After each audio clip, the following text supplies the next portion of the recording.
Y bien, hoy día Keiko Fujimori había sido citada a la propia Fiscalía de la Nación, al despacho de la Fiscal de la Nación, la doctora Gladys Echaíz, para acudir a dar su, digamos, versión en relación a la investigación que se ha abierto en la Fiscalía respecto de el financiamiento de los estudios de Keiko Fujimori y de sus hermanos. No asistió, entonces hemos invitado a Rolando Sousa, congresista fujimorista, para conversar acerca de este asunto. Doctor Sousa, ¿qué tal? ¿Cómo está? Muy buenas noches, Jaime. Muchas gracias por la invitación. Bueno, ¿por qué no ha asistido Keiko Fujimori? Permíteme, antes de explicarte por qué no ha asistido, te acabo de entregar un resumen de todos los procedimientos que Keiko Fujimori ha tenido en el lapso de 9 años. Ha tenido una investigación en la tercera Fiscalía Especializada por delito de fe pública y falsedad genérica, en la 23 Fiscalía por lavado de activos, TIC, hurto agravado, extorsión, en la sexta Fiscalía por encubrimiento, en la quinta Fiscalía por corrupción de funcionarios, en la 34 Fiscalía por encubrimiento personal, denuncia falsa, en la 27 Fiscalía por usurpación de autoridad, títulos y honores, en la 33 Fiscalía por apropiación ilícita, usurpación de funciones, peculado y falsificación de documentos, y en la séptima Fiscalía Anticorrupción, la que da origen a este tema, por peculado y enriquecimiento ilícito. Ha tenido un proceso penal por usurpación de autoridad que fue declarado fundada la excepción de naturaleza de acción y ordenado el archivamiento definitivo. Estos 8 procedimientos preliminares y este proceso judicial, Keiko Fujimori durante 9 años ha sido objeto prácticamente de todo tipo de imputaciones, prácticamente todo el Código Penal y de múltiples, cientos de... ¿Y no ha asistido en ninguno de estos casos? En todos estos casos Keiko Fujimori, por eso es que te estoy haciendo la relación, para que no se diga que ella, como lo ha dicho ahora un diario, se corre de la justicia. Eso es absolutamente falso. Pero este proceso, quiero un minuto explicarte, este es un proceso que se basa en un hecho. El hecho supuesto es que Keiko Fujimori ha pagado el costo de sus estudios con un dinero, entre comillas, entregado por Vladimiro Montesinos al presidente Fujimori en los años 93, 94, 95, 96, y ese hecho ha sido materia de una investigación preliminar ante la séptima Fiscalía Provincial Anticorrupción. La séptima Fiscalía Provincial Anticorrupción, que ha investigado ampliamente este hecho, emitió un archivamiento, como todos los demás. En ese archivamiento dice, ni hay peculado, ni hay enriquecimiento ilícito. El procurador, interpone queja, y el fiscal superior dice, no, usted no puede pronunciarse sobre el enriquecimiento ilícito, porque por enriquecimiento ilícito solamente puede pronunciarse la Fiscal de la Nación. Entonces dejan abierto nuevamente esta circunstancia, sube a la Fiscal de la Nación, y la Fiscal de la Nación, que es una mujer inteligente, al que yo le tengo mucho respeto, emite una resolución con un hecho falso. La Fiscal de la Nación dice, bueno, me ha llegado esta investigación para que yo vea por enriquecimiento ilícito, y estando a que está demostrado de que, lo da por cierto, la venta de la casa de Pinerolo fue una venta ficticia, entonces no es coherente la versión de que sirvió para pagar los estudios de los hijos. Sin embargo... Bueno, ese es el argumento, porque también he leído que el argumento es que esa venta, en todo caso, habría sido por $650.000 y la suma del costo de los estudios estaría alrededor de los $900.000, sumando todos los estudios de los 4 hijos, más los viajes que realizó y todo lo demás. Llegaría a $900.000, entonces no habría podido financiar con la venta del terreno estos estudios. Yo he dado una conferencia de prensa, Jaime, muy larga, ante toda la prensa nacional, donde he explicado todos los bienes del ingeniero Fujimori desde el 1 de enero del año 90. ¿Por qué? Porque todo ha sido una función de acopiamiento de información, no se tenía información. Y hemos explicado el dinero en efectivo, las 9 propiedades inmuebles que se tenía en la sociedad conyugal, los cerca de 3 tractores, los 4 vehículos Nissan. Hemos explicado todo lo que se vendió y todo el dinero con que contaba el presidente Fujimori. Hay la impresión equivocada que el presidente Fujimori el 28 de julio del año 90 era un pródigo, no tenía ningún patrimonio, y eso es absolutamente falso. Los documentos del divorcio de la sociedad conyugal del año 93, documentos públicos presentados en el Poder Judicial, que no pueden decir los acaban de hacer, demostrarían que el presidente Fujimori contaba con dinero en efectivo por la venta de muchas de estas propiedades y muchos de estos vehículos automotores, suficiente, sumado a los préstamos que efectuó, primero el señor Paucar Carvajal, segundo su hermana Rosa, y con posterioridad toda la investigación que ha hecho de la devolución de los dineros, cuadran de más dinero para el pago de los estudios de sus hijos. Pero este hecho que contiene la resolución... La fiscal de la Nación, ella señala que esa venta fue ficticia, la venta del terreno de Pinerolo. Exactamente.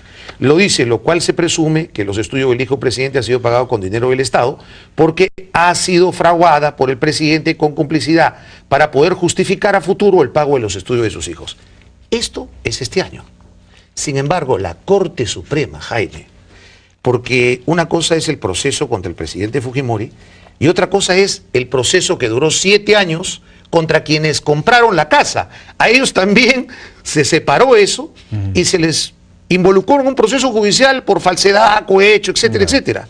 La Corte Suprema en el año 2008, hecho desconocido aparentemente e inexplicablemente por la fiscal de la Nación, la segunda sala penal transitoria de la Corte Suprema, presidida por el actual presidente de la Corte Suprema, Villestegui, Rodríguez Tineo, Santos Peña, Roja Maraví, en el año 2008, junio del 2008, declaró y absolvió a los señores Carrera Huerinoni y Carrera Mesones y Jaime Huerinori de todas las imputaciones y declaró la fehaciencia de la operación.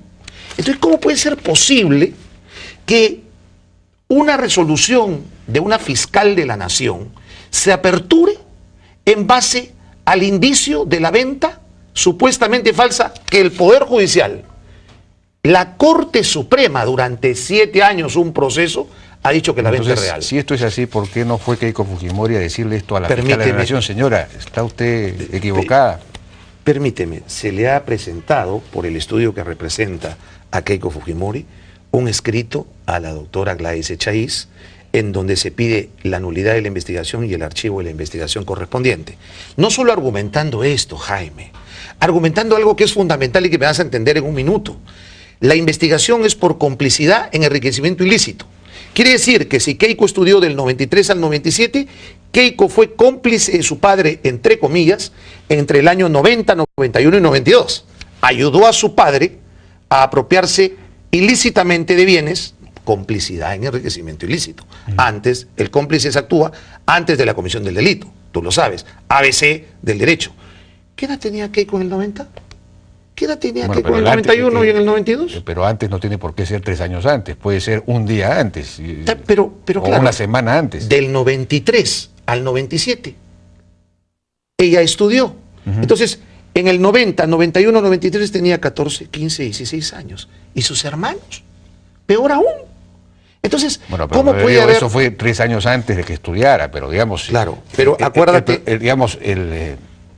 en fin, la operación para obtener recursos de parte de la operación de enriquecimiento ilícito pudo haberse producido una semana antes del viaje, Sí. o digamos, un mes antes. Un día antes. Del viaje hora de Keiko Fujimori a Estados Unidos. Pero Keiko Fujimori cuando viajó a Estados Unidos era menor de edad.